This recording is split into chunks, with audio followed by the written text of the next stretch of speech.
여러분 안녕하십니까?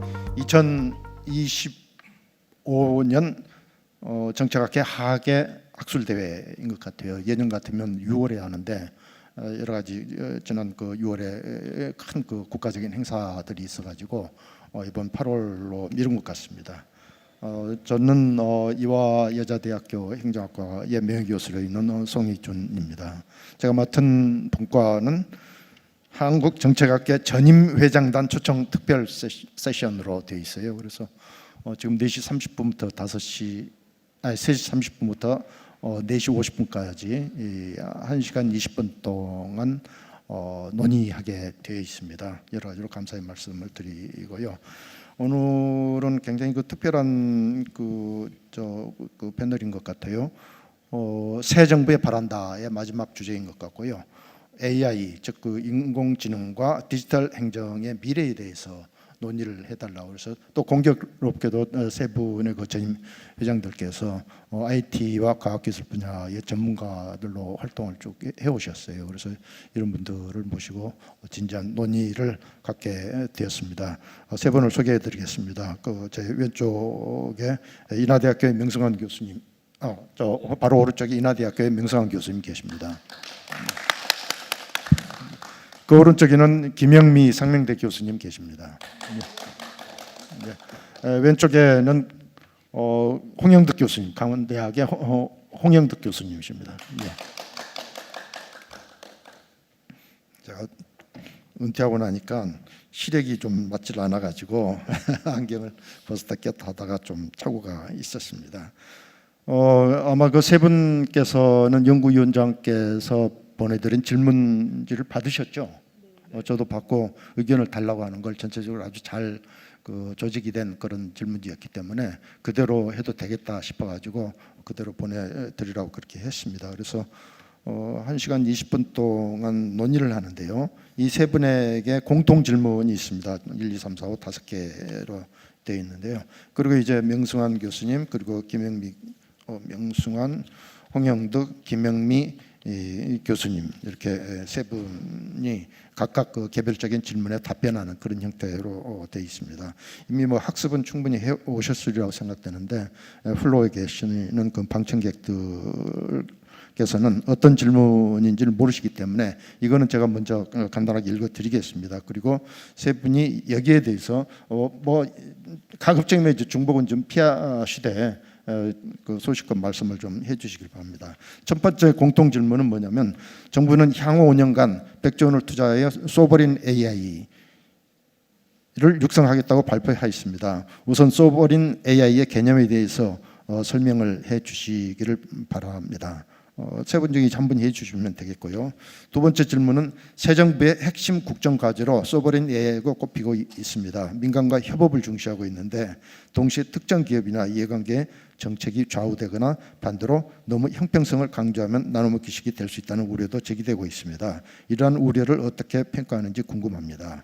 다음 세 번째는 최근 정부의 소버린 AI 정책에 대해서 논쟁이 있는 것 같습니다. 해외 빅테크들처럼 독자적인 파운데이션 모델을 만들어야 하는지 아니면 한국이 강점이 있는 차별화된 특화된 AI에 집중해야 하는지 견해를 듣고 싶습니다. 네 번째는 정부는 향후 5년간 100조 원을 투자해서 소버린 AI 육성하겠다고 발표했습니다.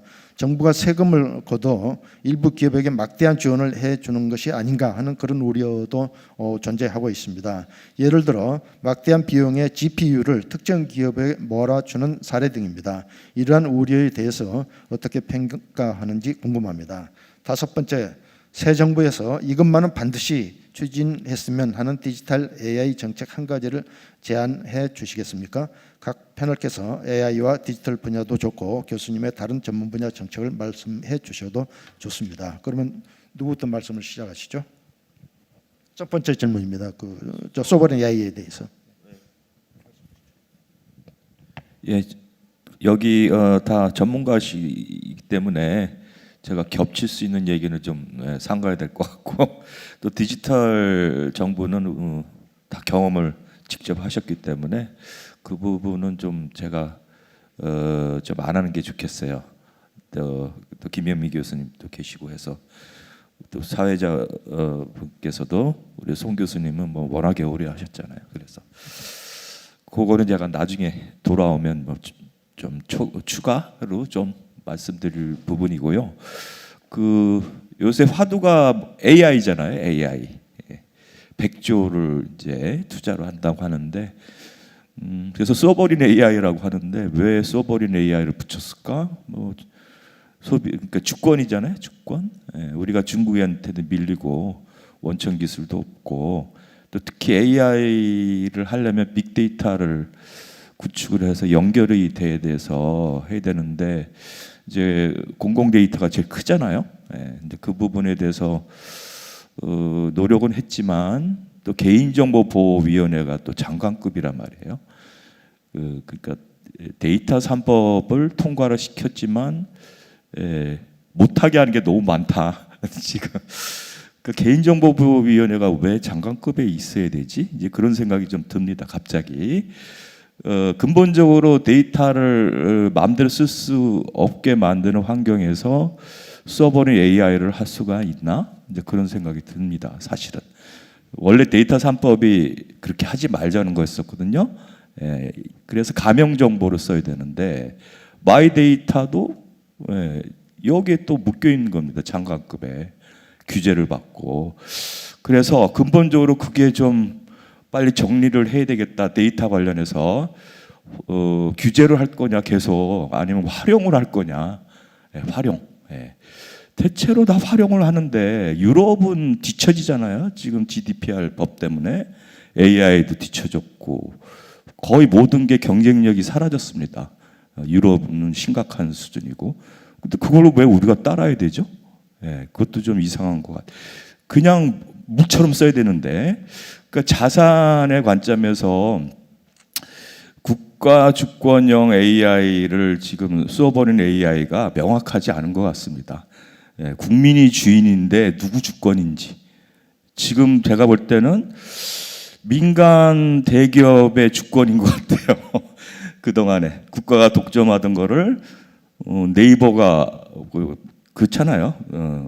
뭐 직접 얘기하기는 좀 그렇지만, 그래서 제가 한번 봤어요. 그 하정우 이분, 뭐 굉장히 대단하신 분이긴 한데 이 부분이 공공에 대해서, 공공의 가치에 대해서 있을까?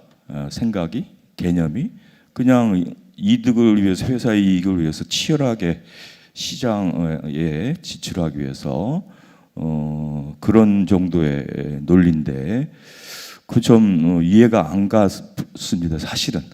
그리고 우려스럽고요. 이게 정책이라는 게 우리가 싫어서 천천히 하는 게 아니잖아요. 이것저것 다 재고 그만큼 위험하기 때문에 이렇게 하는 거거든요. 그래서 그런 부분은 좀 신중하게 좀 했으면 좋겠고요. 아무리 실용이 좋다고 해도 대기업에 몰아서 지금 5개를 뽑았는데 전부 대기업이잖아요. 2개 빼놓고 거기서 개발한 거를 GPU하고 AI 한국형을 이제 다 뿌린다는 거 아닙니까? 그러면 기존의 정보통신을 독과점을 했잖아요. KT하고 SK하고 LG하고 똑같은 거를 반복을 한다는 얘기죠. 근데 그때는 맞지만 지금 21세기에 그게 통할까요? 또 독과점을 주겠다고 국가에서 몇몇 기업에, 그리고 나머지는 거기서 기생을 하라는 얘기 아니겠습니까? 그래서 그게 좀 불만입니다, 저는. 그래서 포용성을 가장한 또 다른 아래 한글 같은 괴물이 나올 것 같다는 느낌이 듭니다. 아래 한글 어디다 씁니까, 지금? 호환도 안 되고. 저는 해외 논문을 이제 영어로 쓰려면 한글은 쓸 수가 없어요. 하다못해 베트남, 인도네시아하고 할 때도 아래 한글 쓰면은 거기서 욕을 먹습니다. 그러니까 월드로 쓸 수밖에 없죠. 한글도 월드로 써야 돼. 호환이 안 되니까. PPT 만들 때도 그렇고. 지금 AI는 한글 못 읽어요. 아래 한글. 워드로 변환해야지. 그거 빨리 없애야죠. 그런데 지금 AI를 그렇게 하겠다는 느낌이 확 듭니다. 그래서 GPU를 뿌린다? 왜 지네가 뿌리죠? 그죠? 그건 말이 좀 안 되는 겁니다.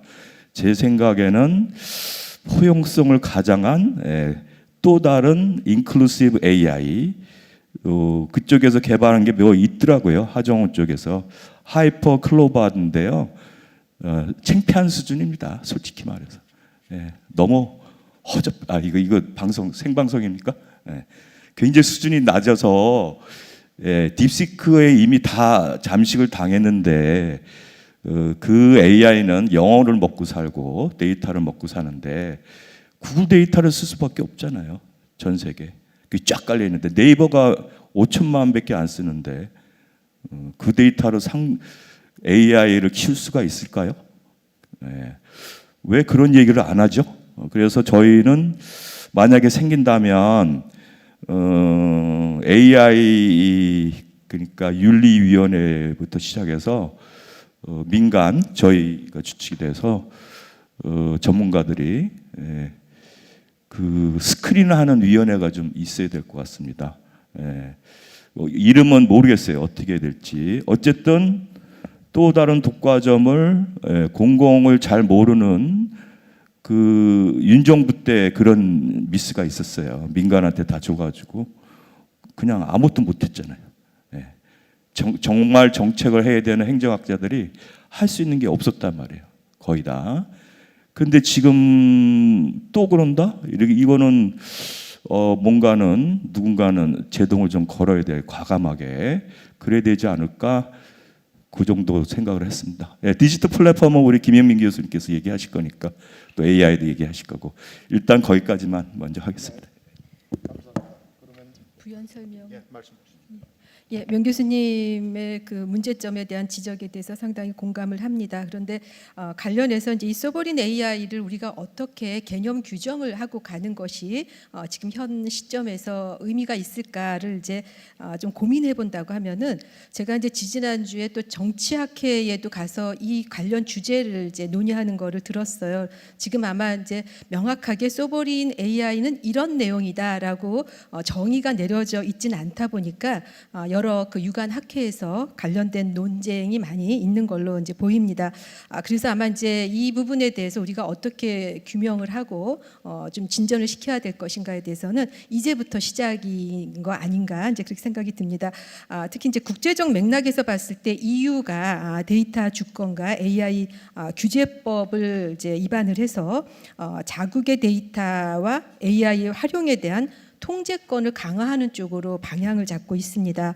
또 중국은 자체 AI 칩을 개발해서 또 클라우드 서비스의 국산화 등 이런 차별적 전략을 국가 차원에서 상당히 강력하게 추진하다 보니까 이 AI 독립과 관련한 이제 전략적 그 제안이 상당 부분 또 힘을 발휘하고 있는 걸로 보입니다. 또 미국은 잘 아시는 바와 같이 그 자국의 기업을 중심으로 해서 AI 생태계가 이미 구축이 되어 있고 또 특히 그 실리콘밸리를 중심으로 해서 전 그 세계의 그 AI를 주도하는 그런 모습을 보이고 있고 또 국가 안보를 위한 AI 인프라라든가 이런 부분에 대해서도 투자가 확대가 되고 있습니다. 그런데 이러한 열강 사이에서 우리 한국은 그러면 AI를 어떤 방향으로 갖고 가야 되는가 그런 차원에서 아마 이제 브랜드로 정책의 브랜드로 소버린 AI다라고 해서 우리가 좀 잘할 수 있는 부분을 어느 정도 확보하고 이 판을 중심으로 해서 키워나가야 되는 게 아닐까라는 시각에서 이제 제시가 되었다라고 생각이 됩니다. 그러면 소버린 AI의 개념을 어디까지 어떤 내용을 담아야 될까는 이제 실질적으로 좀 많은 그 전문가들의 진지한 고민이 좀 담겨야 되지 않을까 싶고요. 저는 이제 그와 관련해서 일단 국가의 주권적인 통제, 명 교수님께서도 우려를 말씀해 주셨습니다. 그런 부분 충분히 고민을 해야 된다고 생각을 하고요. 무엇보다도 데이터 주권을 확보해야 된다라고 했을 때 굉장히 인프라와 관련해서 또 기술과 관련해서 준비돼야 되는 요소들이 굉장히 많습니다. 이제 그 안에 5년간 100조 원을 투자했을 때 과연 어느 정도의 성과를 높일 수 있을까는 사실 지금 장담하기에는 굉장히 쉽지 않은 부분이라고 생각이 됩니다. 왜냐하면 AI가 자고 일어나면은 정말 새로운 기술이 나와 있다라고 할 정도로 빠르게 진행이 되다 보니까 이게 100조 원을 투자한다고 해가지고 우리가 생각했던 만큼의 어떤 우선순위나 또는 우리가 순위가 올라가 있을까에 대해서는 상당히 또 고민이 남아 있는 또 그런 부분이기도 하고요. 그럼에도 불구하고 우리 그 자국 내에서 독립적으로 개발, 운영, 관리할 수 있는 그러한 기술 자립도를 중심으로 해서 그래도 한 발짝씩 이제 이 국가의 재정 지원을 통해 가지고 판을 만들어 나가야 된다라는 이제 시발점으로서 의미를 갖고 추진이 되었으면 좋겠다라는 이제 그런 그 기대를 좀 갖겠습니다. 네, 홍 교수님. 예. 저도 같은 맥락에서 말씀을 드려보겠습니다. 지금 그 소브린 AI에 대해서 이제 여러 가지 이 논의들을 하고 있는데 어쨌든 AI는 미래 산업의 핵심 동력은 분명한 것 같습니다. 전 세계적으로 이 각축을 벌이고 있는 상황이고요. 또 현재 전 세계 AI 기술은 주로 미국이나 중국 등 빅테크 기업들이 그 주도하고 있는 이런 상황입니다. 그래서 이러한 그 상황에서 우리가 경쟁을 하려면 어떻게 해야 될 건가? 두 번째 공통 질문 중에서 이런 질문을 하셨어요. 그래서 특히 그 민간의 어떤 그런 그 협업이 가지고 있는 필요성과 어떤 그 현실성, 우려 뭐 이런 부분에 대해서 이제 얘기를 질문을 하셨는데 우선 뭐 이런 부분이 근본적인 어떤 그런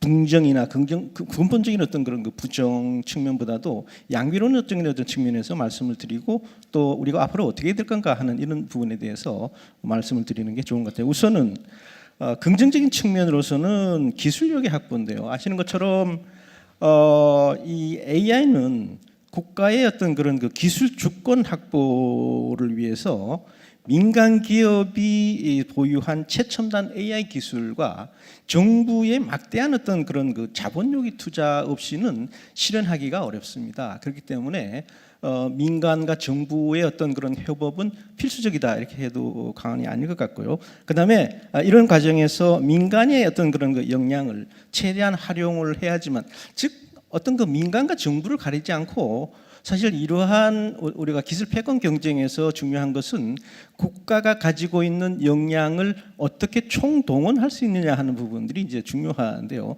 그러기 위해서는 부처 간의 협력뿐만 아니라 민간과 공공의 어떤 그런 협력 또한 우리가 그동안 엄청난 어떤 그런 벽을 쌓아두고 있었던 이런 그 영역인데 그런 부분들을 반드시 허물어야 된다는 겁니다. 그런 측면에서 민간의 어떤 그런 그 역량을 활용하고 민간의 어떤 그 참여를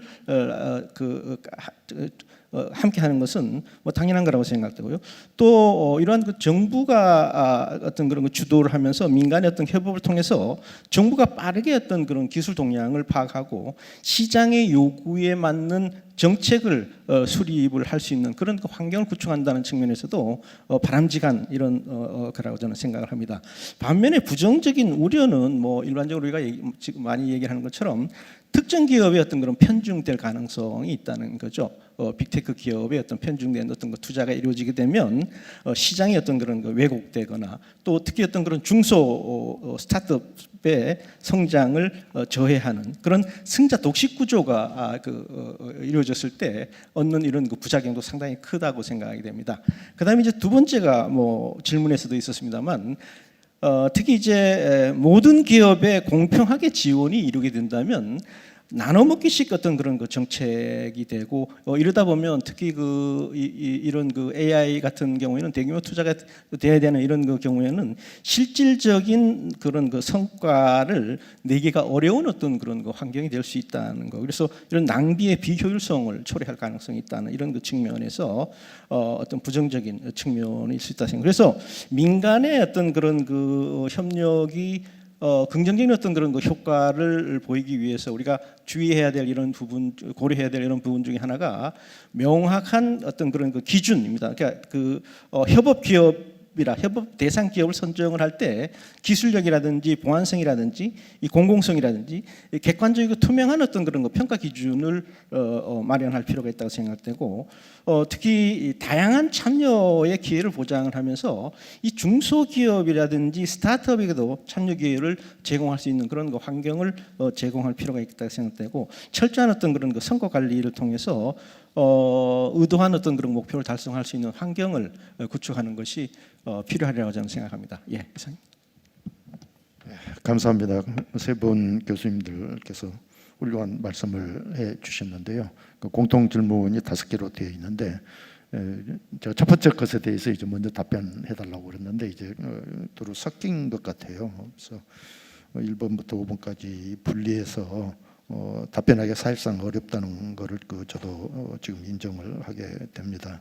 우리 그 명성한 교수님께서는 소버린 AI가 도대체 뭐냐, 지금 우리가 전 환경으로 봤을 때 특히 이제 인공지능이 제대로 작동하려면 데이터가 굉장히 중요한, 가장 중요한 게 사실은 데이터죠. 나머지는 다 기술이고 핵심적인 건 좋은 AI 솔루션이 나온다는 거는 결국 그 품질 좋은 데이터가 많이 있어야 그게 가능하기 때문에. 근데 이런 부분이 전반적으로 그 뭐 텍스트로 되어 있는 것은 다 아래 한글인데 이게 글로벌 스탠다드가 아니고 굉장히 폐쇄적인 그런 형태로 되어 있어가지고 이제 저 한계가 있다는, 그건 과거에 전자정부 때도 그렇고 그 정부 3.0 할 때도 그 큰 심각한 문제였어요. 근데 그때 당시 이제 정보통신부가 있으면서 다른 전 세계 국가들은 일본, 대만 등등을 포함해서 전 세계 국가들은 미국 자기 국가 자체의 워드 프로세서를 개발하는데 결국 실패하고 다 워드로 넘어갔는데, 마이크로소프트의 워드로 넘어갔는데 우리 한국만이 아래 한글이 살아남았다. 굉장히 그 애국적인 관점에서 좋은 말씀을 해주셨는데 지내놓고 보니까 이제 이게 여러 가지로 지금 한계로 작용하고 있습니다. 그래서 이런 부분들에 대한 기술적으로 그게 해결이 안 될까 하는 생각이 드는데, 이게 아래 한글을 또 100% 워드로 호환이 돼버리면 사실은 서버린 AI를 하기가 어려운 그런 거가 또 될 수도 있죠. 커버가 안 되잖아요. 저 방어가 안 되기 때문에 이런 부분들이 있어서 참 여러 가지로 딜레마이면은 틀림이 없는 것 같습니다. 그 밖에도 또 여러 가지 데이터 3법이라든지 마이 데이터 문제, 또 개인정보보호위원회 문제, 저도 그건 좀 엉뚱하다고 생각했어요. 그걸 만든 사람은 아주 저도 잘 압니다만은 개인정보보호위원회를 장관급으로 딱 만들어가지고 이제 해놓으니까 활용 면에서는 많은 제약을 받게 된 게 이제 현실이죠.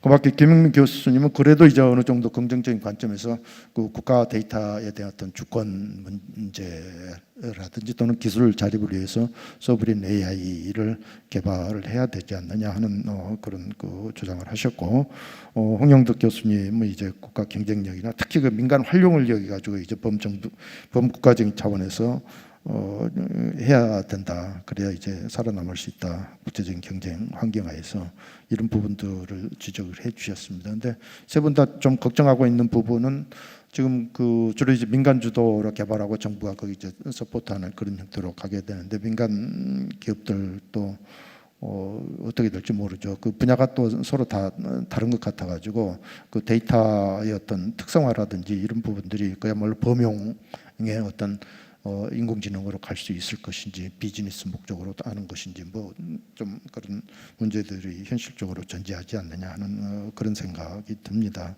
정말 문제는 너무 많이 나오는데 사실은 그런 문제 하나하나 해결하고 넘어갈 수는 없겠죠. 워낙 기술 발전 추세가 빠르기 때문에 하나하나 따지고 넘어가기에는 너무 시간이 이제 급박하게 돌아간다는 그런 면이 있는 것 같아요. 우리가 지금 서버린 AI 이야기를 하지만 앞으로 5년 후에는 또 세상이 어떻게 바뀔지 어느 누구도 예상할 수 없는 상황이지 않습니까? 그래서 이 공통 질문에 대해서는 지금 30분이 지났으니까 대충 이 정도로 하도록 하고요. 세 분 혹시 여기에 대해서 추가적으로 말씀하실 부분 있으십니까? 그러시겠어요? 그러면은 거기에 대한 대안을 먼저 하시겠어요? 아니면 개별 질문에 대한 답변을 먼저 하시겠어요? 대안을 먼저 할까요? 그러니까 소버린 AI에 대해서. 그럼 거기에 대해서 먼저 이야기를 하시죠. 그래서 제가 한번 이렇게 적어봤어요. 우리 입장에서 정책이나 공공행정 쪽에서 먼저 우리가 이제 거버넌스 시대로 넘어왔어요, 그죠? 그 다음에 주권이라면 시민이 주권이 되잖아요. 두 가지가 있어야 되고 성장도 해야 되고. 근데 우리는 활용을 잘하잖아요, 뭐든지. 예. 그게 장점이기 때문에 그러니까 공공의 민간 분산형 거버넌스를 좀 구축하면 어떨까 몇 가지를 생각해봤는데, 그래서 GPU 자산은 AI 공공 인프라 위원회 가칭을 만들어서 거기서 이제 심사를 하게 하고 대기업하고 스타트업이 공동으로 사용하는 것을 아예 원칙으로 헌법처럼 아예 명시를 하는 게 좋겠다 그런 거고요. 그다음 기술성 검증을 또 도입을 해야 될 것 같아요. 왜냐하면 아래한글은 애국심이 지나치게 되면 나중에 고립이 되거든요. 이미 그냥 워드예요. 지금 워드고 이미 AI하고 그거는 다 미국입니다. 중국하고. 근데 중국 거는 쓸 수가 없잖아요, 저희가. 근데 그거를 무리하게 뭐를 또 다시 개발한다는 거는 제가 볼 때는 지금은 다시 추격이나 우리가 잘하는 분야를 골라서 해야 되는 시점이지 뭘 개발해서 하기가 요새 개발자 설 자리가 없습니다. AI가 다 만들기 때문에. 토목 뭐 공학 다 지금 망했습니다. 사실은 그 친구들 컴퓨터학과 나온 사람들 친구들이요 갈 데가 없어요. 왜? AI가 다 하기 때문에.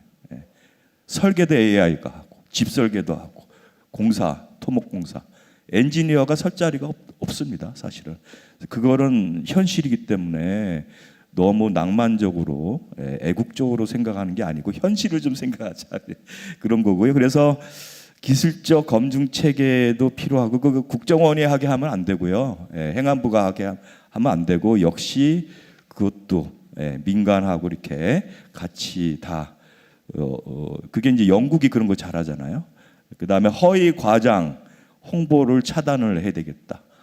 그게 바로 네이버의 대표적인 하이퍼 클로바. 그 과장이죠. 그럼 전 세계 진출을 하시든지. 아무도 안 쓰잖아요, 그죠? 그 다음에 뭐 제미나이도 뭐 쭉쭉쭉쭉 나오는데 그거 우리나라 거 없잖아요. 전세적으로 쓸 수 있는 거는. 그 다음에 시민 참여가 반드시 들어가야 되고 AI 적용 주체는 국민이고 시민이다. 디지털 시민이고 그거를 못 박지 않으면 다시 네이버나 민간이 이걸 가장을 해서 자기네가 그 2000년대 초반에 김대중 정권 때 그 벤처를 키웠잖아요. 그죠? 그때 탄생한 게 네이버하고 지금 재벌이 된 그 다음에 이제 카카오하고 넘어갔잖아요. 아래 한글이 재벌이 됐잖아요. 두 개가 다음은 나중에 합병이 됐고 결국은 몇몇 소수 기업을 국가가 키워준 거고 그 친구들은 그냥 받아 먹기만 한 겁니다. 그런데 또 AI를 한다고요? 또 받아 먹으려고? 개발은 안 하고? 그 잔머리가 너무 잘 돌아가는 것 같아요. 그 친구들. 그러니까 주권 AI가 국가가 다시 100조를 투입을 해서 이렇게 한다? 아니라고 생각합니다. 이건 좀 심각하게 논의를 좀 해봐야 되겠고요. 국회든 뭐 정치권에서든 시민이 들어가서 이거는 한번 생각을 해봐야 되겠다. 그래서 서버린 AI는 산업 기술 보호용으로는 오케이 뭐 한번 해보자. 하지만 시민을 빠지면 안 되겠어. 인클루시브 AI 사회적 포용 다문화 이거를 못을 박아야 됩니다. 시민의 주권이 AI 서버린 AI지 민간 대기업을 그걸 주는 게 서버린 AI는 아니다. 그 다음에 국산 모델이요. 그거 국산 모델을 왜 만드는지 모르겠어요. 왜? 안 되잖아요. 우리는 자동차는 잘 만들지만 이 분야는 어떻게 해볼 도리가 없습니다. 왜냐하면 내년부터 퀀텀으로 넘어가잖아요. 양자. 근데 어느 세월에 AI를 또 하죠. 퀀텀으로 넘어가야 되는데 그렇게 되면 그러한 이미 한국형 LLM은 만드는 건 오케이. 하지만 AI GDPA 그 있잖아요. GPRA 그거는 이별을 고해야 된다. 유럽처럼 하면 망합니다. 또 망해요. 그렇게 가면 안 된다. 우리는 치고 나가야 되고 한국형 LLM 그 다음에 현실을 생각을 해서 활용적으로 가야 된다. 저는 그렇게 주장을 하고 싶습니다. 감사합니다. 혹시 김영민 교수님? 네. 예. 네. 이제 이 대안으로서의 이제 우리 활용에 대한 부분이 강점이니까 그 부분을 이제 좀 잘 치고 나가야 되지 않는가라고 이제 말씀을 주셨습니다. 그런데 저는 이제 정부 역할도 좀 이제 새롭게 변화가 돼야 되고 또 민과 관이 함께 협력을 해서 이 대기업 중심으로 AI에 대한 지원이 집중되는 것이 갖는 우려를 막아야 된다라는 입장에서는 좀 여러 가지 다각적인 시각에서 좀 봐야 되지 않나 싶습니다. 이제 그러기 위해서 첫 번째가 이 그 대기업 중심으로 이렇게 갔을 때 정말 그 시장의 판이 제 역할을 하는 생태계가 조장될 수 있을 것인가에 대한 우려가 있습니다.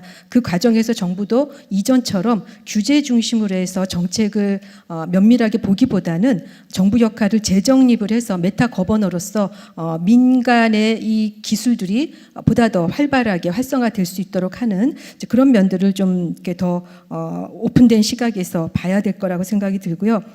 그 다음에 이제 또 한 가지는 이 독자적 파운데이션 모델을 구축하는 게 우선이냐 아니면 그 특화형 차별화된 AI에 집중하는 것이 우선이냐라는 이 두 가지 과제를 가지고 이 AI 소버린 AI의 방향을 어디다 둬야 되느냐가 이제 정리를 해보니까는 이 두 가지에 집중을 하고 있습니다. 그러면은 우리는 독자적 파운데이션 모델을 구축하는데 이 100조라는 돈을 써서 정말 그 실효성을 높일 수 있을 것인가에 대해서는 의문이 있습니다.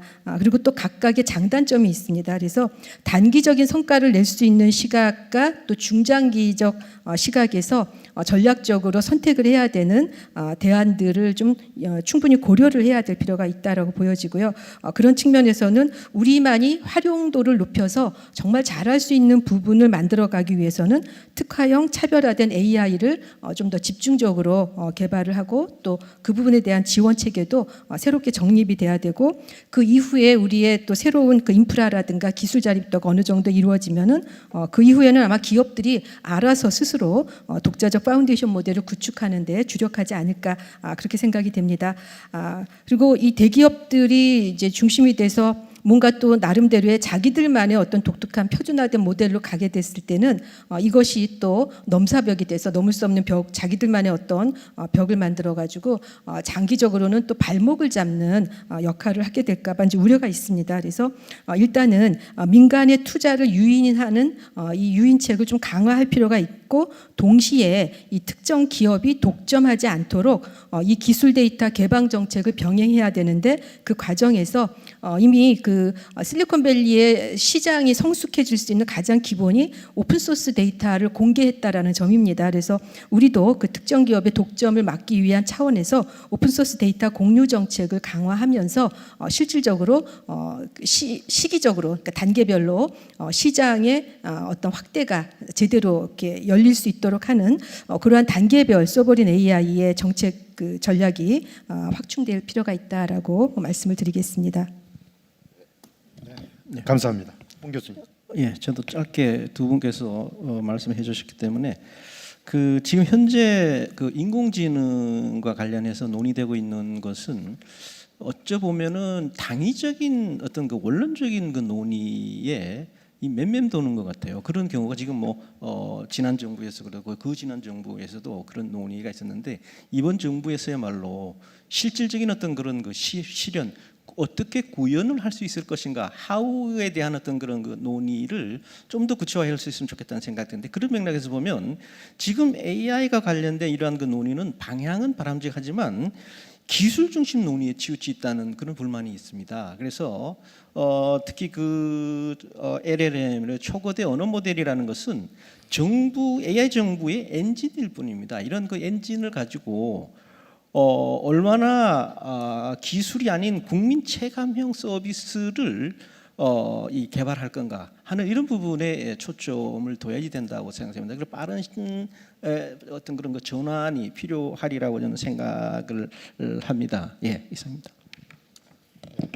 좋은 그 말씀들을 해 주셨습니다. 그렇죠? 저도 느끼기에 100조 투자를 한다 해서 이제 그 소버린 AI를 개발한다고 하면은 굉장히 그 기술적인 관점으로 이제 인식할 가능성이 높거든요. 그러니까 과거에 우리가 CDMA 개발을 하듯이 특정 기술, 특정 제품만 만들어내는 것을 타겟으로 해가지고 정부도 예산 쥐어짜가지고 투입을 하고 민간 기업들도 투자를 해가지고 그런 굉장히 구체화된 어떤 제품이나 서비스를 딱 개발하는 그런 것이라면 가능한데 지금 그 소버린 AI 개발한다는 게 뭘 개발한다는 것인지 저는 모르겠어요. 성능 좋은 슈퍼컴 패럴렐 프로세싱 시스템을 개발한다는 의미인지 아니면 정말 데이터 부분을 국내에 있는 모든 데이터를 매시업을 해가지고 완벽한 형태로 어떤 목적으로든지 쉽게 활용할 수 있는 그런 데이터 분석 체계를 개발한다는 것인지 아니면 뭐 클라우드 등등을 포함해가지고 모든 것을 완벽하게 구축하겠다는 것인지 그 명확하지가 않고 그 범위가 어떻게 되는지 사실은 방금 제가 말씀드린 그런 것들을 다 하려면 100조 가지고 택도 없죠. 택도 없죠. 그거 아니고 이제 중간 단계를 하게 되면 하나만한 거가 돼버릴 수가 있고 단순히 슈퍼컴마저 그런 시스템 개발하는 거랑 굉장히 기술적인 차원으로 끝나기 때문에 일반 국민의 관점에서는 좀 체감도 같은 굉장히 낮고 용도 같은 그런 면에서도 왜곡이 될 가능성이 많겠다는 그런 생각이 들어서 좀 그런 점은 좀 약간 그 우려가 되네요. 그럼 다음으로 넘어가겠습니다. 개별 질문들이 그 세 분에게 주어져 있는데 내용들은 다 아실 것 같아요. 아까 제가 공통 질문에 대해서는 5개를 질문을 드렸습니다만은 그 순서대로 명승환 교수님부터 지금 나와 있는데요.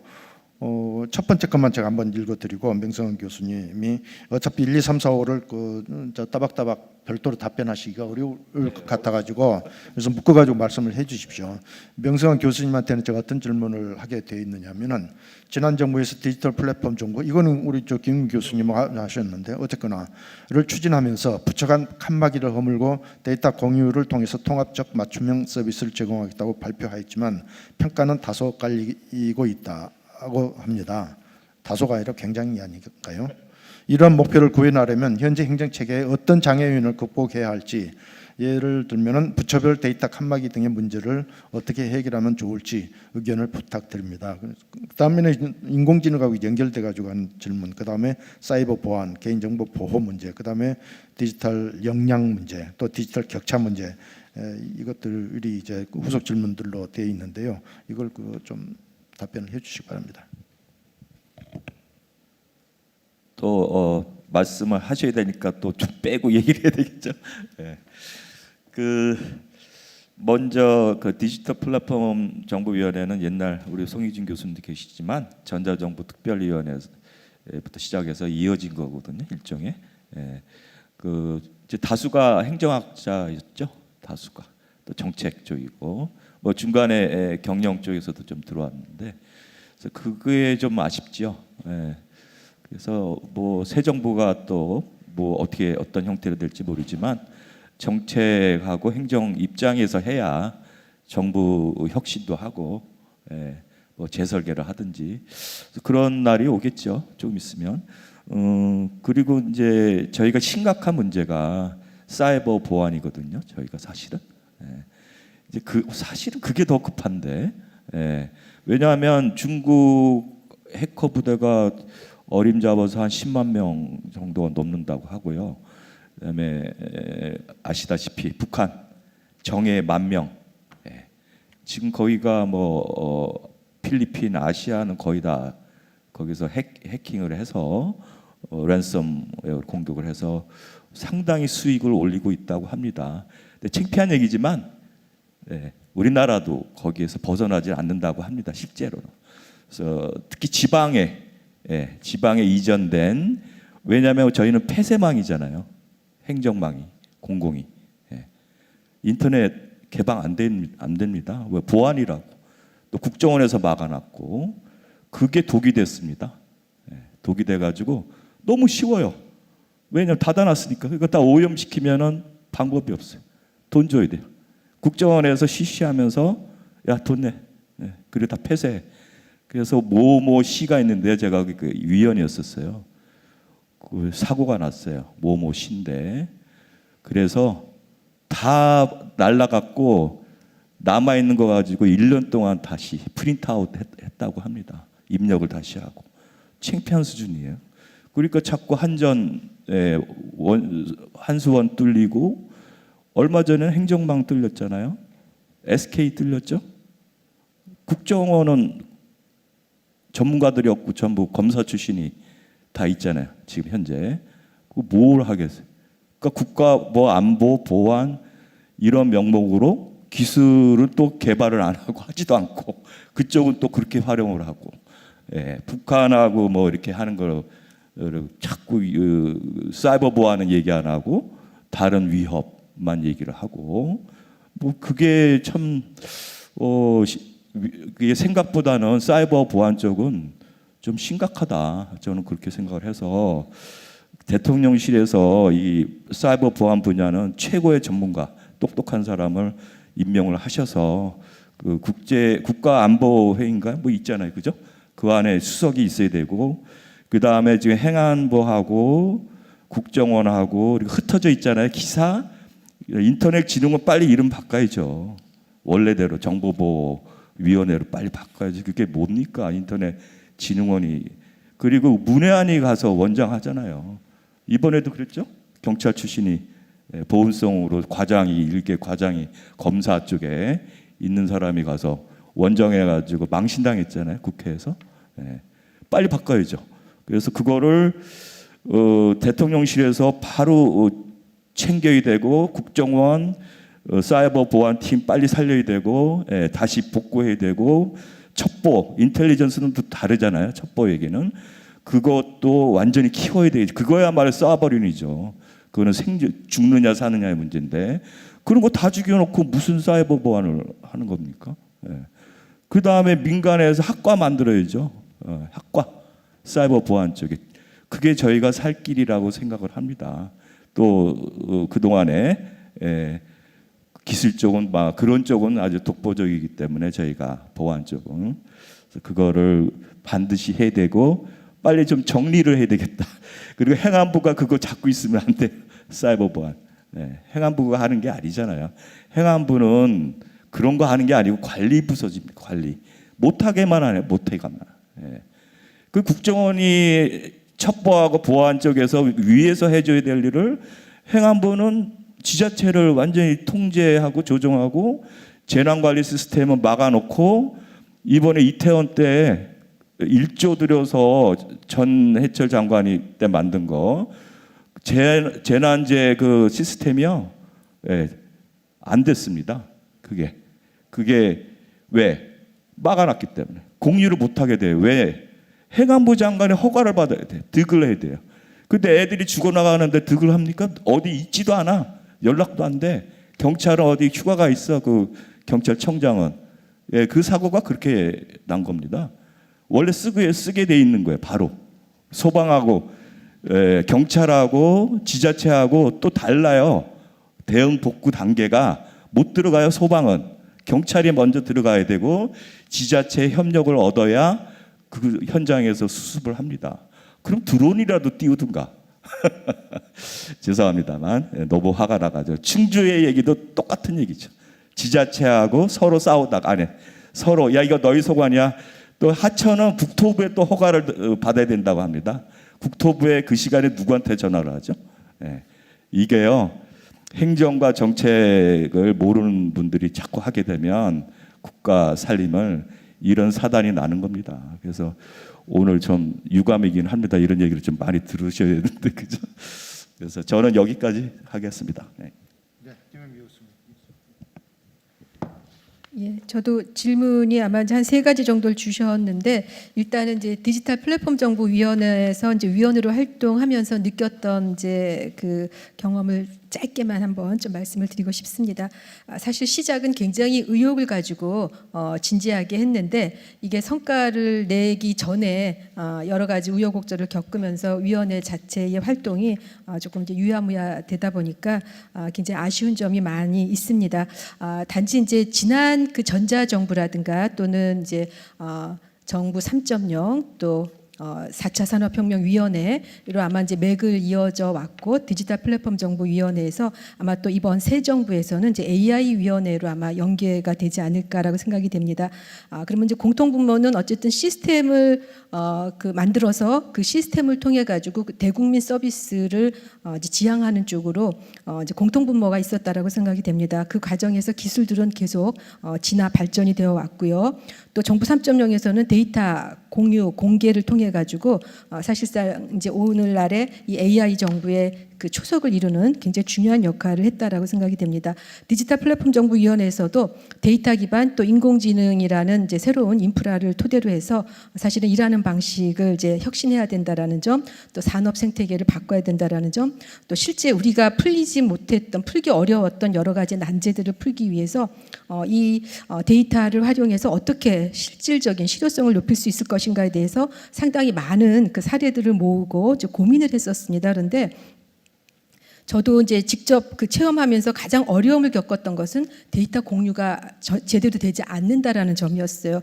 예를 들면은 이제 그 사회적 약자들, 그 복지 혜택을 받아야 되는 실질적인 대상자들을 찾아가서 그들에게 정말 실효성을 높일 수 있는 정책 대안이 만들어져야 되는데 그게 작동이 안 되는 거예요. 그리고 우리는 이제 외부에서 발표를 하는 내용들을 듣다 보면은 한전의 전기 데이터, 그다음에 또 가스 요금의 데이터, 그다음에 뭐 그런 여러 가지를 모으면은 어디에 복지 사각지대에 해당되는 사람들이 있구나. 그럼 그 사람들을 찾아내 가지고 자동적으로 복지 혜택을 줄 수 있도록 제도가 만들어져 있으니까 그런 지원이 가능하지 않을까라고 일반적으로 얘기를 하는데 왜 안 되는 걸까라고 했을 때 실제 그 일선에서 업무를 담당하는 이제 그 담당 공무원들과 이야기를 해보면은 데이터를 열 수 있는 권한이 저희에게는 없습니다라고 얘기를 하는 거예요.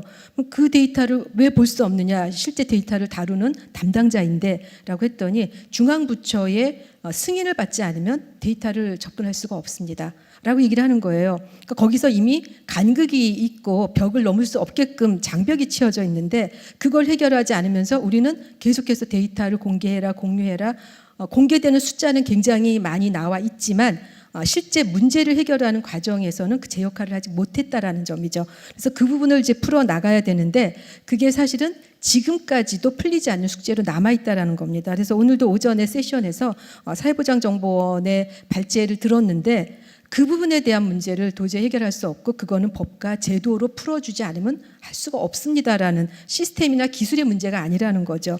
그러면은 이게 벌써 몇 년에 걸쳐 가지고 새 정부가 들어올 때마다 우리는 이 문제를 해결해야 된다. 데이터의 벽을 허물어야 된다.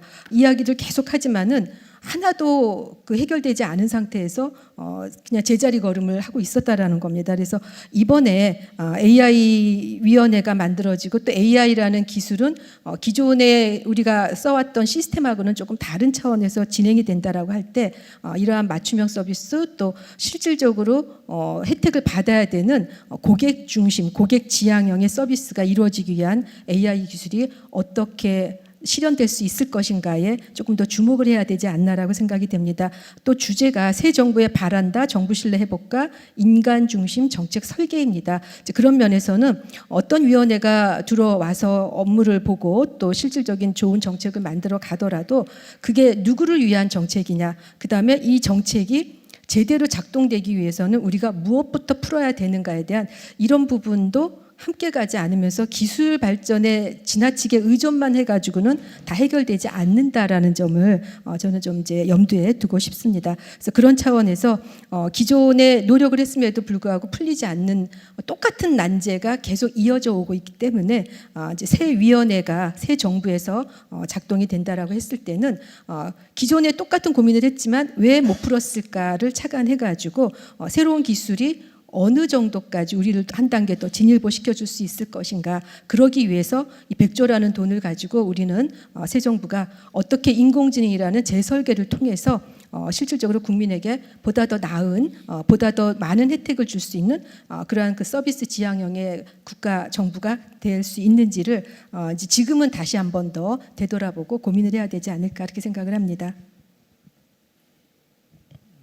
데이터 공유 문제는 참 쉽지는 않은 것 같아요. 행정 조직 자체가 이제 수직적으로 분할해 가지고 분업 체계로 가게 돼 있는데 그렇게 해서 각 부처나 기관들이 각각 그 생산해 가지고 보존하고 있는 데이터를 수평적으로 이제 그걸 서로 그 칸막이 없이 사용하라고 그러니까 제일 먼저 이제 책임성 문제가 나오고 뭐 그 밖에도 이제 그 여러 가지 문제들이 현실적으로 존재하고 그거는 이제 과거에 전자정부 사업을 할 때에도 행정정보 공동이용 그 시스템 구축하느라고 참 그 많이 싸웠던 그런 기억이 나는데 데이터 문제는 그것보다 더 사실은 심각한 거거든요. 훨씬 더 어려운 문제이기 때문에 하루아침에 되지를 않을 거예요. 근데 그래서 데이터 3법을 만들었는데 그것도 이제 여러 가지로 이제 한계가 있긴 하지만 그때 당시로는 그런 대로 이제 합의에 의해서 통과가 된 건데 그것도 좀 그 사이에 이제 또 시간이 바뀌어가지고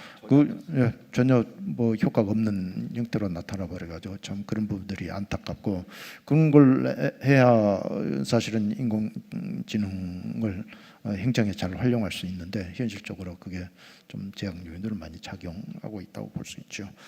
그런 면에 이제 우리 홍 교수님 말씀을 하셔야 되는데 홍 교수님도 네 가지 질문이 나와 있거든요. 네. 내가 이 질문을 일일이 다 나누어서 이제 답변하시기는 어려울 것 같고 묶어 가지고 좀 그 쟁점 중심으로 네. 말씀을 해주시면 감사하겠습니다.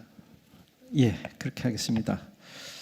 제가 받은 질문이 지역 간 디지털 격차를 위해서 우리가 어떻게 할 건가 하는 부분, 그다음에 그 AI를 지방 행정에 어떤 분야에 어떻게 활용을 하는 것이 좋은가, 그다음에 중앙과 지방 간의 어떤 그런 협업에 대해서, 그리고 공공 데이터의 개방과 개인정보 보호의 어떤 균형에 대해서 질문을 받았는데, 뭐 여러 가지 어떤 그런 그 우리가 AI 관련해 가지고 있는 쟁점들을 이렇게 그에 대한 질문을 한 것 같아요. 그래서 제가 우리 그 송 교수님 말씀하신 것처럼 몇 가지를 나눠서 이렇게 말씀을 드리도록 그렇게 해보겠습니다. 우선 첫째는 AI 정부를 구현을 할 때 아무리 강조를 해도 지나치지 않는 그런 과제 중에 하나가 저는 거버넌스 재설계라고 봅니다. 이거는 뭐 AI뿐만 아니라 전반적으로 사회가 변화를 할 때 이 거버넌스의 어떤 그런 그 설계가 전제되지 않고 미시적인 어떤 그런 부분을 가지고 시작을 했을 때 중간에 난감한 어떤 그런 그 과정을 겪는 이런 경우가 많았습니다. 이번 정부는 빠르게 지금 곧 국가인공지능 전략위원회가 곧 출범을 할 걸로 예정이 돼 있는데 거기에 이제 가계부 장관이라든지 기재부 장관을 이제 부위원장으로 이렇게 해서 뭐 하겠다 이렇게 지금 계획은 있어요. 근데 중요한 거는 이러한 어떤 그런 그 AI라는 거대한 이런 모든 영역의 어떤 그런 걸치는 이 정책에 대해서, 그리고 기술뿐만 아니라 정책, 윤리, 인프라 굉장히 복합 과제입니다. 이런 것들을 다룰 수 있는 이런 그 거버넌스 체계를 잘 갖춰져야지 되는데 그냥 기존의 어떤 그런 거 하던 대로 몇 가지 어떤 그런 형식만 갖춰가지고는 사실 작동되지 않거든요. 그래서 정권 중간에 새롭게 어떤 조직을 만들었다가 구현되지 않는 이런 경우들이 우리는 여러 번 봤습니다. 그래서 이번 정부는 정권 초기에 빠르게 이런 그 조직을 만들어 가지고 실행을 하려고 하고 있습니다. 좀 어떤 설계를 하고 있는지는 뭐 모르겠습니다만 그런 부분에서 이제 한 가지 말씀드리고 싶은 거는 이런 그 아까 말씀드린 것처럼 가장 중요한 부처 간의 어떤 그런 그 협업 구조뿐만 아니라 이 공공과 민간의 어떤 그런 그 협업 구조도 동시에 설계를 해서 그 포괄적인 어떤 복합적인 이런 그 논의가 일사불란하게 어떤 그런 그 실행될 수 있는 구조를 만들어주는 것이 굉장히 중요한 거라고 생각합니다. 이거는 뭐 어제 오늘 한 얘기는 아닙니다만 AI 정부 구현에서도 가장 중요한 부분이라고 저는 생각을 하고 있습니다. 그다음에 중요한 어떤 그런 그 부분 중에 이제 첫 번째 질문 중에 질문을 하셨는데 이게 지역 간 디지털 격차입니다. 사실 뭐 디지털 격차에 대한 일반론도 있지만 지역 간 디지털 격차 얘기를 하면 사실은 또 다른 어떤 그런 더 심각한 디지털 격차가 지역과 중앙, 지역 간의 어떤 그런 그 격차가 나타나게 됩니다. 그래서 특히 그 지자체, 지방자치단체 같은 경우에는 디지털 전환 속도가 느립니다. 우선 고령이라든지 어떤 그런 그 환경이 전국 평균에 비해서 굉장히 어떤 그런 그 열악한 이런 그 환경이기 때문에 근본적으로 디지털 서비스 접근 자체가 안 되는 이런 그 지역이나 계층들이 많습니다. 그래서 그런 부분들도 이제 고려를 해야 되는데 지금 우리가 이제 뭐 AI 행정 윤리나 법 제도 정비와 관련해서도 뭐 이런 얘기를 하고 있는데 지금 논의되고 있는 것들은 AI의 복지 수혜자를 선별할 때 그 데이터의 편향 때문에 그 저소득층이 배제될 가능성이 굉장히 높다는 점입니다. 그래서 그런 부분에 대해서 우리가 초기에 고려를 해야지만 이런 이 격차 해소에 대해서도 더 큰 문제가 생기지 않을 거라는 이런 그 생각을 해보면서 일반적인 우리가 그 디지털 격차 해소 관련해 가지고는 어쨌든 가장 중요한 거는 인프라의 어떤 그런 격차 해소라고 봅니다. 특히 그 농촌이나 지역 같은 경우에는 상당히 초고속 인터넷망 같은 그런 이 인터넷망의 어떤 그런 보급이 잘 되어 있지 않는 이런 그 지역이 상당히 많습니다. 그래서 그런 부분에 대한 어떤 고려를 해야 되고, 뭐 요즘 최근에는 이제 공공 와이파이 어떤 그런 확대도 그 한 방법이 될 수 있을 거라고 생각을 합니다. 그래서 공공 시설뿐만 아니라 이 교통 시설이라든지 이 공원이라든지 생활 밀착형 공간에 공공 와이파이 어떤 그런 거 확대를 하는 것도 지역의 디지털 인프라를 이제 구축하는데 큰 기여를 할 수 있을 거라고 생각되고요. 뭐 그다음에 제가 중요한 거는 이 그 맞춤형 디지털 역량 교육이라고 생각이 되는데 말씀드린 것처럼 이 고령층이라든지 그 지역에서는 이런 그 디지털 그 서비스를 활용할 수 있는 그런 그 역량을 갖추지 않는 그런 그 계층들이 상당히 많이 있습니다. 그래서 그런 부분들에 대해서 이 교육이 필요하고 요즘 뭐 일반화되고 있는 키오스크 같은 경우에도 계층별로 젊은 층은 뭐 자유롭게 쓸 수 있지만 도시에서도 그 고령층일수록 그 키오스크를 사실 활용하지 못하는 이런 층도 상당히 많이 있습니다. 이런 부분에서 좀 실생활에 활용한 이런 그 교육들을 할 필요가 있겠다는 생각이 되고, 뭐 디지털 리터러시 뭐 같은 맥락에서 중요하리라고 생각이 되고요. 그다음에 이제 그 포용적인 디지털 서비스의 어떤 그런 그 개발, 또 어쨌든 뭐 우리가 역량도 있어야 되고 인프라도 구축돼야 되지만은 이러한 그 서비스가 활용할 수 있는 어떤 그런 그 서비스가 구축돼야지만 활용이 되는 거거든요. 그런 부분에서도 이 그 고려를 해야 되겠다 한다는 생각이 들고, 디지털 기기의 어떤 그런 거 보급 지원도 뭐 굉장히 중요한 어떤 그런 이슈 중에 하나라고 생각이 됩니다. 제가 이 부분에 너무 많은 설명인데 간단히 뭐 지방 행정에 어떻게 적용을 할 건가, 뭐 굉장히 모든 분야의 적용이 뭐 요즘은 수요층은 뭐 넓다고 이렇게 생각이 되고요. 뭐 최근에 보면 반려동물의 어떤 그 습관을 교정해주는 이런 그 로봇들도 이렇게 나오는 것도 있고, 또 개별 돼지가 꿀꿀 울음소리를 듣고서 그 배고픔 정도를 이제 인식을 해서 먹이를 자동으로 이제 공급해주는 이런 그 AI 기능 같은 이런 경우는 우리가 기존에 생각하지 못했던 그런 그 지역에서의 AI 활용이라고 저는 생각이 되는데, 어쨌든 이런 부분들을 적극적으로 좀 활용을 해서 지역 특화형 서비스를 개발하고 또 활용할 수 있는 이런 그 환경을 만들어주는 이런 부분들이 이제 중요하리라고 생각이 됩니다. 그래서 뭐 관광이라든지 뭐 문화 이런 부분에서 굉장히 많은 영역이 해당된다고 저는 생각이 되고요. 중앙과 지방은 어떻게 활용할 건가? 이거 굉장히 어려운 과제입니다만은 지금까지는 뭐 대부분이 중앙 주도의 어떤 그런 그 정책들인데 지방 정부가 잘 참여시키지도 않고 지방 정부에 대한 어떤 그런 그 고려가 상당히 부족한 이런 특히 그 AI나 그 IT 관련해서는 그런 경향이 많았습니다. 그래서 지자체 간의 어떤 그런 그 데이터의 그 공유와 협업을 할 수 있는 그런 방안들이 우리가 논의가 돼야 되는데, 여기서 중요한 거는 이 거버넌스입니다. 그래서 통합형 협의체를 구축을 하거나 또 뭐 우리가 모든 영역에서 이제 지방과 중앙과의 어떤 그런 협력 얘기를 할 때 그 지자체 주도의 어떤 그런 그 책임, 지자체에 대한 어떤 그 책임에 대한 어떤 그런 논의도 굉장히 중요한 그런 그 요소 중에 하나라고 저는 생각을 합니다. 예, 그리고 마지막으로 이제 개인정보 관련해서도 뭐 투명성, 또 어떤 그런 그 익명성, 비식별화 뭐 이런 부분들은 우리가 많이 논의되고 있는 부분인데, 하여튼 뭐 너무 제가 길게 얘기를 해서 이런 이슈들은 앞으로 지속적으로 논의를 해 가야 되고, 특히 그 일반적인 어떤 그런 그 이슈에 대한 어떤 그런 논의보다도 지역과의 어떤 그런 그 논의는 좀 더 그 강도나 심각성이 더 크다는 것을 우리가 인식을 할 필요가 있다, 저는 그렇게 생각합니다. 예, 이상. 예, 감사합니다. 그 지역 간 디지털 격차 문제라든지 역량 강화 문제를 이제 그 홍 교수님 말씀해 주셨는데, 제가 다른 거는 대부분 이제 그만두었지만은 일선 행정이 어떻게 변하는가에는 관심이 많기 때문에 서울의 어디 그 구청에서 무슨 사업을 심사하고 그럴 때 가끔 제가 갑니다. 기술이 어떻게 변하고 또 어떻게 행정에 적용하는지를 보기 위해서.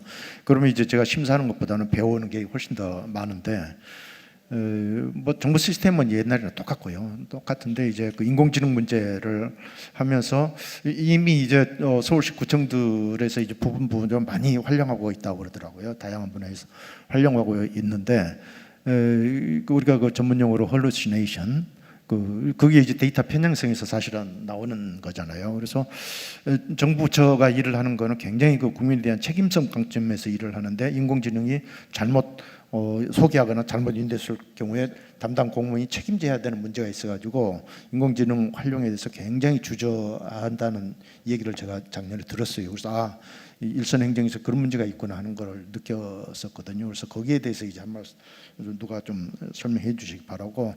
시간도 대충 됩니다만은, 그럼 세 분이 인공지능, 특히 이제 서버린 AI와 관련되고 그게 이제 행정적인 맥락에서 어떻게 활용할 것인지에 대해서 한 마디씩만, 중요하다고 생각되는 그런 부분에 대해서 한 마디씩만 2, 3분 내로 좀 정리해서 말씀을 해주시면 좋겠습니다. 먼저 명 교수님, 그리고 김일미 교수님, 그리고 홍 교수님, 그런 순서로 부탁드립니다.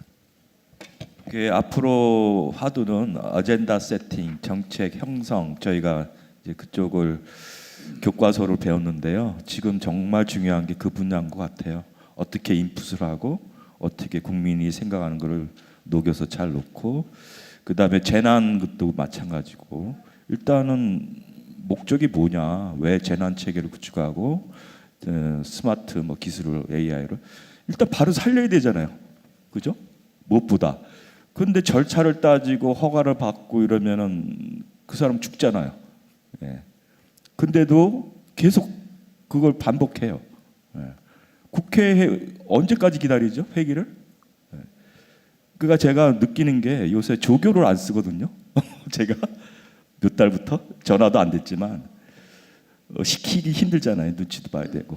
근데 데이터 입력부터 시작해서 돌리는 거, 계량 방법 다 가르쳐줬어요. 그게 필요가 없어요. 예, 그게 왜냐하면 내가 다, 왜냐하면 챗GPT 5.0이 훨씬 잘해요. 예, 코딩도 해줘요. 그렇죠? 그러면 내가 생각해보니까 나도 노벨상 탈 수 있겠다. 물론 이제 그런 착각을 하면 안 되지만 그것도 이 정신병 중에 하나라고 그러긴 하던데, 어쨌든 바뀌었습니다.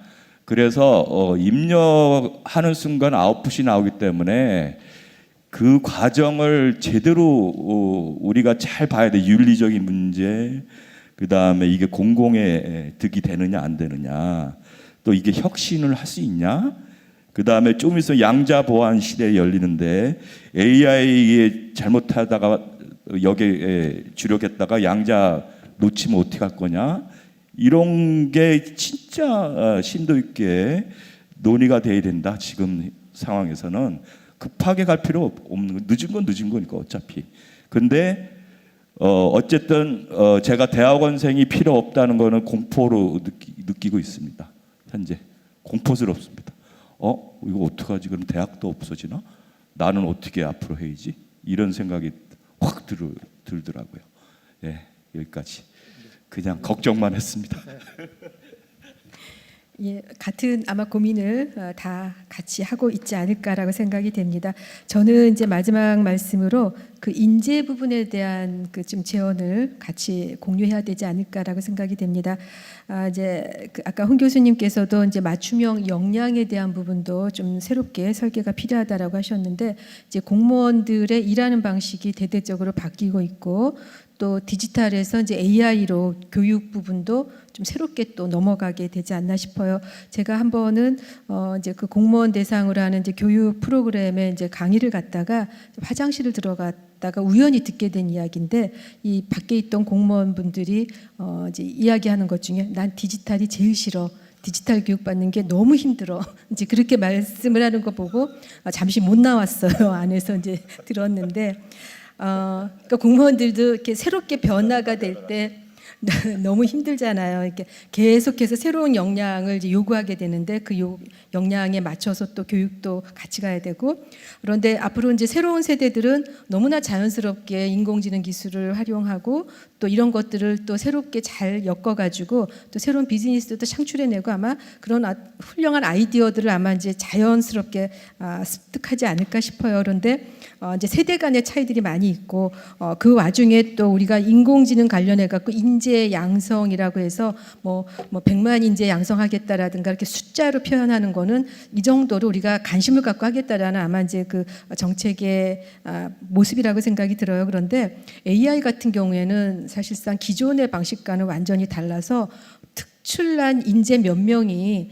이 AI 기술을 주도하는 모습을 갖고 있다 보니까 우리가 그런 거에 쫓아가지고 미국의 거대 테크 기업들의 인재 싸움이라든가 또는 중국에서 정부가 전략적으로 배출하는 인재 부분에 너무 우리가 거기에 이렇게 따라가거나 또는 그것을 너무 두려워하기보다는 우리만의 독특한 또 교육 방식도 새롭게 좀 모색을 해봐야 되지 않나 싶습니다.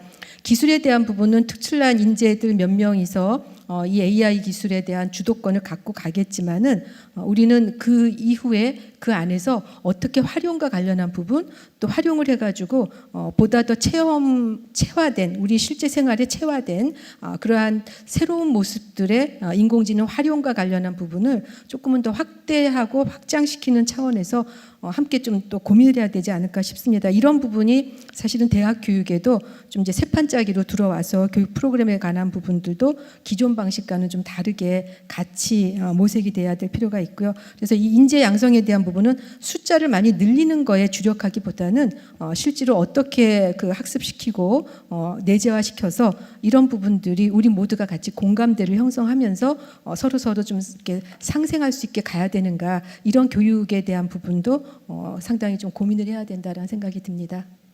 감사합니다. 좋은 말씀. 홍 교수님. 예.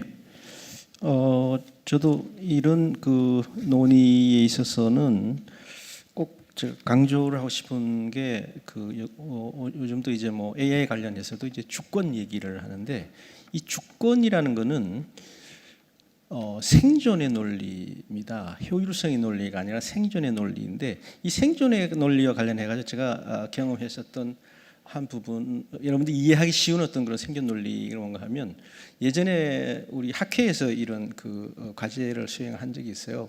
2조 2천억짜리 그 고등훈련기를 개발을 했는데, 그 고등훈련기 한 대 값은 350억이래요. 그래서 이제 어떤 정치권에서 2조 2천억짜리를 그 들여서 350억짜리 고등훈련기를 개발하면서 거기에 대한 어떤 그런 그 기술의 어떤 그런 확보나 이런 거 없이 개발하는 거는 바보 아니냐.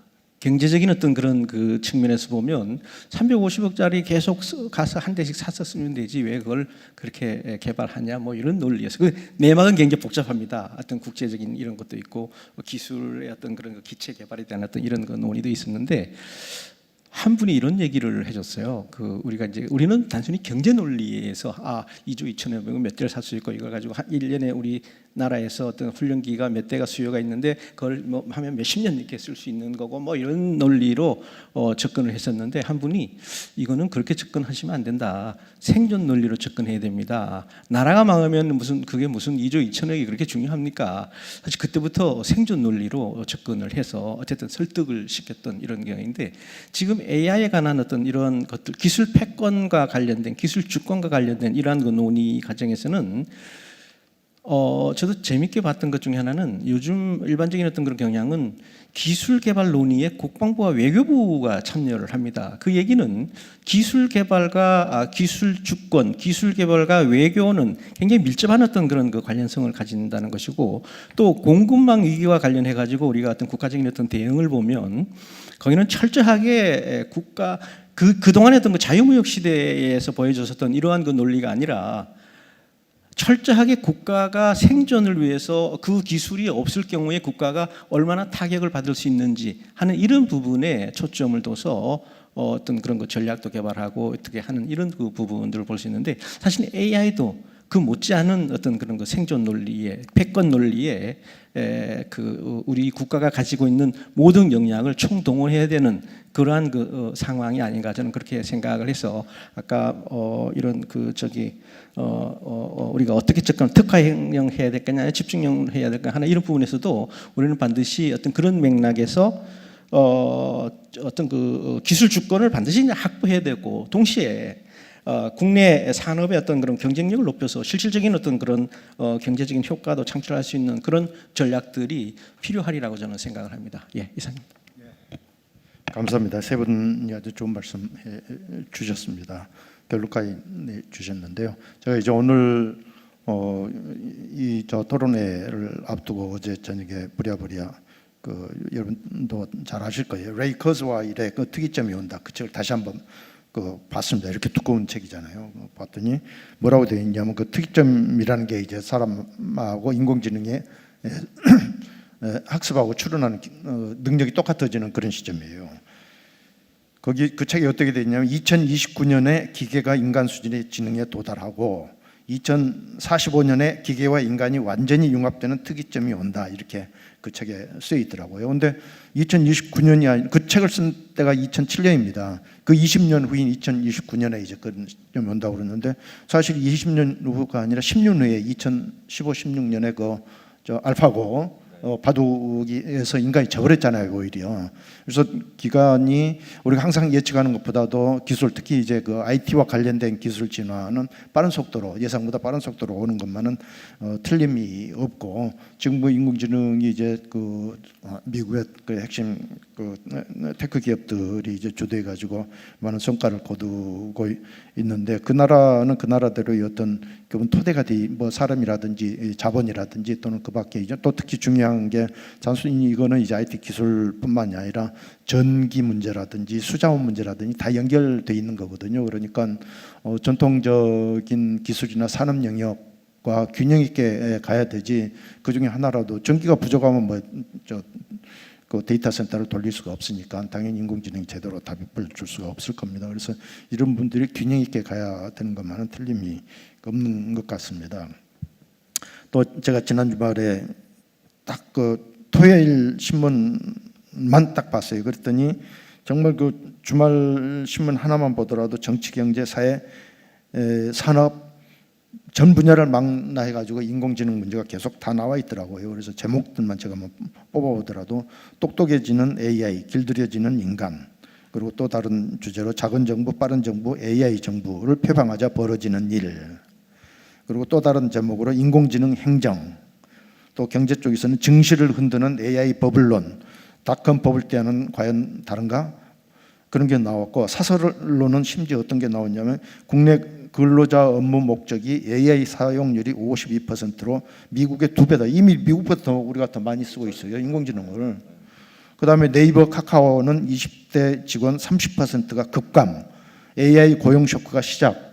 이런 게 나오고 있거든요. 그러니까 세상이 지금 급변하는 것만은 틀림이 없습니다. 그래서 서브린 AI 개발은 굉장히 중요한 국정 과제가 돼 있고 이거를 해야 되는데 이걸 단순히 옛날에 CDA 아까 제가 말씀드렸습니다만은 CDA 그 개발하는 그런 관점에서 하게 되면은 이건 틀림없이 이제 패착이 나올 수밖에 없는 구조인 것 같아요. 아무리 국력을 기울여서 써버린 AI를 그 엔지니어링 또는 그 테크놀로지 관점에서 개발한다고 할 때 보나마나 그때쯤 개발 완료될 때쯤 되면 그건 또 레거시 시스템으로 전락할 가능성이 굉장히 많이 있지 않느냐, 그런 생각이 들어서 이런 그 메가 프로젝트를 추진할 때에는 단순히 기술적인 측면뿐만이 아니라 사회적인, 경제적인, 그리고 심지어 이제 정치나 행정적인 측면까지 균형 있게 보면서 해야 되고, 굉장히 그 열린 어떤 시스템으로서 접근을 해야 되지 않겠느냐, 그런 생각이 듭니다. 사실 제가 사회를 봤습니다만은 저도 잘 모르겠어요. 지금 어떻게 세상이 가고 있을지, 그다음에 인공지능의 진화도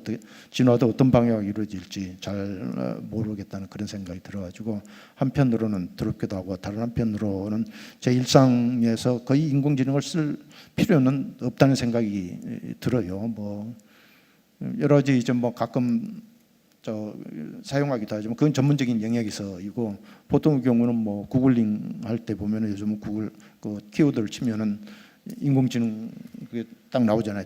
두세 줄로 나오게 되면 이게 어떤 것에 대한 얘기구나 하는 걸 금방 알고, 그 밑에 이제 내려가게 되면 아이템별로 다 나오기 때문에 그 부분은 나의 영역이라고 생각해가지고 제가 이제 읽으면서 선택을 하면서 하는 형태로 보는 것이지, 요즘 뭐 학생들이 많이 한다고 그러는데 키워드 쳐가지고 논문 쓰게 하면 정답이 쫙 나버린다는데, 그걸 과연 얼마만큼 믿어야 될지, 그게 사람의 능력인지 무엇의 능력으로 그 결과가 나오는 것인지 사실은 굉장히 그 이해하기 어려운 그런 측면들이 있거든요. 그래서 인공지능의 이제 앞으로 방향 또는 향방, 이게 어떻게 될지에 대해서는 상당히 우려가 이제 앞서고 있는 것만은 틀림이 없고, 어쨌거나 그 기술 추세를 우리가 끌 수는 없기 때문에 거기에 이제 적응해 가는 게 우리의 그 일이지 않느냐, 그런 생각이 들고, 특히 우리 그 행정학도들의 입장에서는 AI를 이용해 가지고, 인공지능을 이용해 가지고 어떻게 이제 행정을 더 잘할 것이냐, 행정이 이제 뭐 어떤 프로세스적인 측면을 떠나서 최종적으로 고객인 국민을 위한 행정이라는 그런 관점에서 봤을 때에는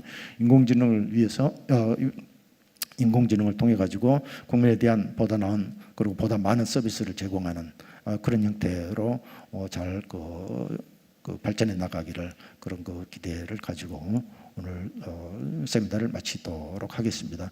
경청해 주신 저 방청객 많지는 않으십니다만은 사실은 유튜브를 통해서 하니까 몇 분이 되실지는 모르겠어요. 감사 말씀드리고, 세 분의 발제 겸 토론을 하신 셈인데 세 분에게도 감사의 말씀을 드립니다. 오늘 토론을 마치도록 하겠습니다. 감사합니다.